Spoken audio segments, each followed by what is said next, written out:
I want to talk for just a second to you young guys that have stepped into the world of construction. Really, it's the world I know the best. And you are interested in doing better work. You are interested in, as you are learning, you want to learn how to do really high quality work. Craftsmanship appeals to you, and you are stuck in a world, or you are earning your daily bread in a world that's more interested in paying for production than for quality. You find yourself in the bind between what you want to do and what you have to do. It's a familiar bind. It's something that we all encounter, and we all have to decide for ourselves where we come down on the continuum between fast and dirty and slow and perfect. How are you going to bridge the gap in order to have satisfaction, build a client base, build a reputation, earn enough money to support your family, and at the end of the day, be able to look in the mirror when you shave with the lights on and not feel like you ripped somebody off. A lot of people starting out make the mistake of thinking that high quality work is entirely a function of mastering the tools, keeping them sharp, learning how to use them efficiently so that all of your moves have a professional appearance. Well, that's part of it, but the first part of doing high quality work is the mindset that you bring to your job. Let me run through, as I remember them, some of the sort of markers as I went from about 35 to 45 to 55 to 65 that sort of happened in my life that brought me to a point where most of the time the things I do turn out pretty good. So the first thing is you have to want to do excellent work worse than you want anything else, because it's always the things we want that sort of drive the things we do. And so if you can lock down in your heart of hearts that doggone it, yes, I've got to work for this boss, yes, I've got to work with these other people, yes, I'm working for these clients, but I just want to do the best darn job I can. Guess what? You're always going to do the best darn job you can, and as your capacity increases, the quality of your work is automatically going to increase to the highest level you can produce. So then it just becomes a matter of mastering some techniques, which is much easier to do than finding the desire to always do it in an excellent way.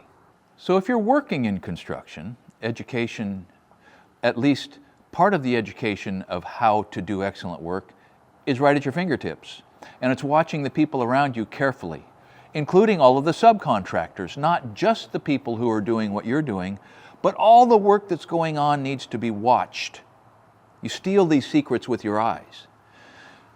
The corollary to that is, every time you walk into a building or a parking lot or a park or a public space or anywhere that you find yourself, you look at the work that's been done around you.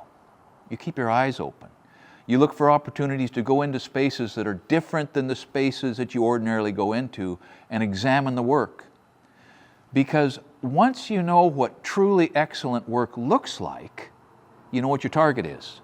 And then you can start applying the techniques that you can learn, either through practice or asking, to creating work that looks like the excellent work you have identified. I know people who have only worked for one or two people, or grew up in a construction family and never worked anywhere else, and all they know is what they've seen, which is usually just a small percentage of what can be seen and what can be copied. Because copying great work is how we do great work. So the definition of great work, at least the first way we think about great work, excellent work, is how nicely does it fit? What is the allowable tolerance on the joinery? Well, that is what's at the surface, but excellent work goes all the way back, and there are allowable tolerances all the way back to how closely the dirt was graded and how tightly the compaction was put in. So the allowable tolerance that we're working to ranges from perfect to sloppy, and it's not always the same, because one aspect of the tolerance is how long does it take, balanced against how good does it really need to be. And hitting that sweet spot between the time invested and the quality of the product complying with the specifications of the job or the expectations of the person that's signing the check is what constitutes excellent work most of the time. So as you're learning allowable tolerances, and as your technique gets better, and your control of the tools, and your ability to make them sharp, and the ability to cut on the right side of the line and press, as your ability to do the work with your hands increases, the number of times you have to tear work out is going to decrease.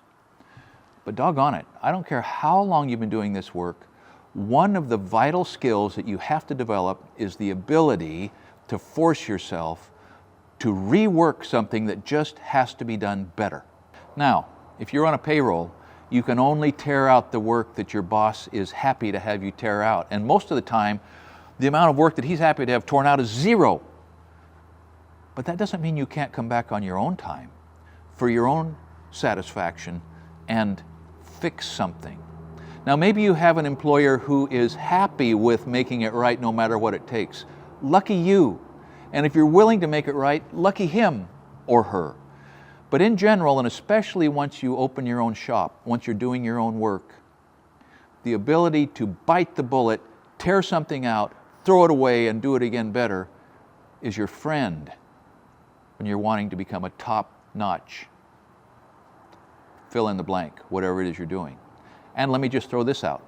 Nothing will build your brand and build credibility and increase trust on a job faster than having the owner come in and find you tearing something out on a bid job. And they say, whoa, I don't want to pay for that. You say, no, you're not paying for that. I'm paying for this because I'm not happy with it and you shouldn't be either. Man, it doesn't take many of those for your reputation as the go-to guy to spread and spread and spread. So let me stress this just as hard as I can.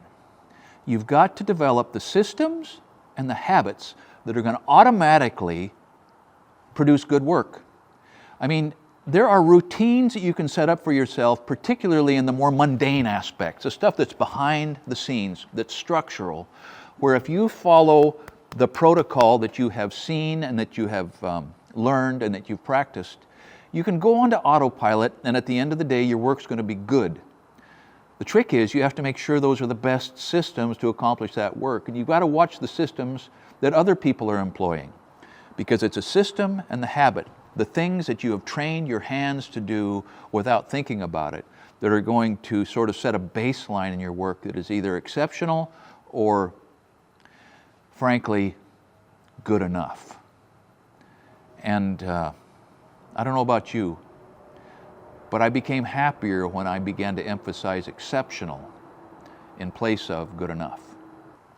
So a couple of practical examples of system. They can range from training yourself that when you're drilling a hole through wood, that you back off on the pressure and pick up on the speed on the drill bit as it's getting ready to emerge. Now that's true with steel too, that as you're getting to, when the bit is ready to emerge, you back off on the pressure and pick up on the speed. It's just a habit. You can get into the habit. That's just an example.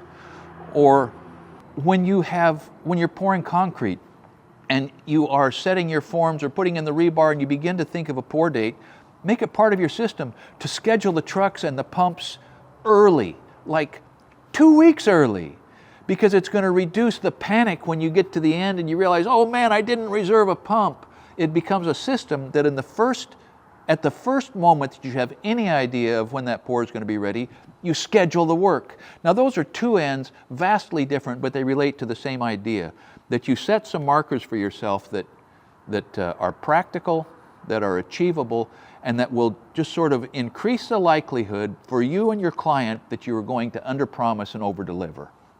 So one of the places that habits can really make a difference is in staging material.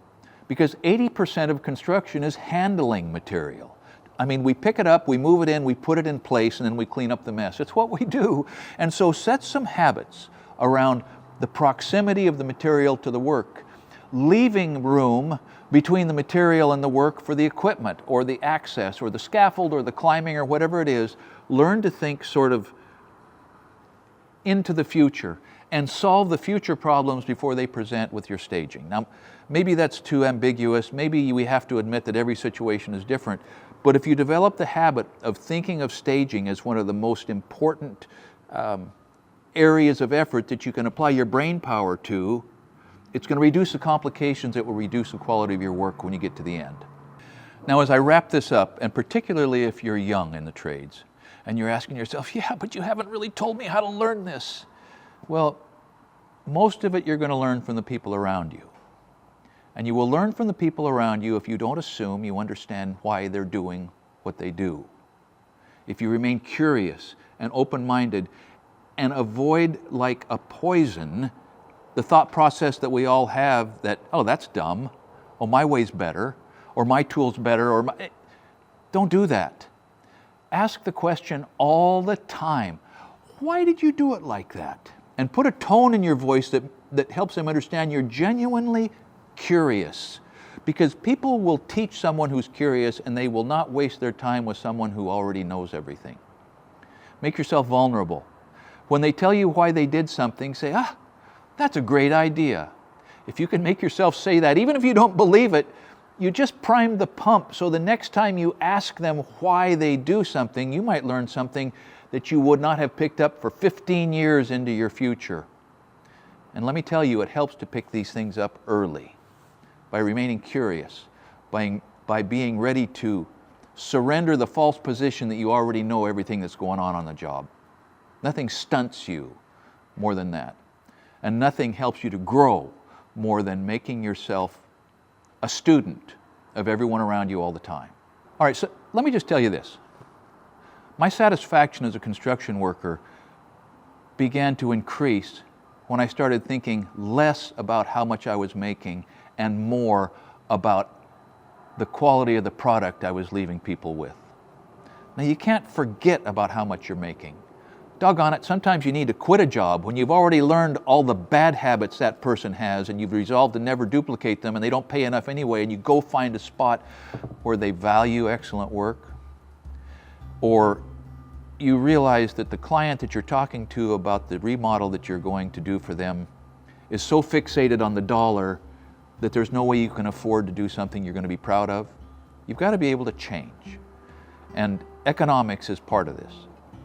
But economics is less a part of it on the front end of a career than it is on the back end of a career. Because sometime along the line, if you want to do quality work, you have to just bite the bullet, and no matter what it costs, make sure that at the end of the day, you've done something that you can be proud of. Thanks for watching Essential Craftsman, and keep up the good work.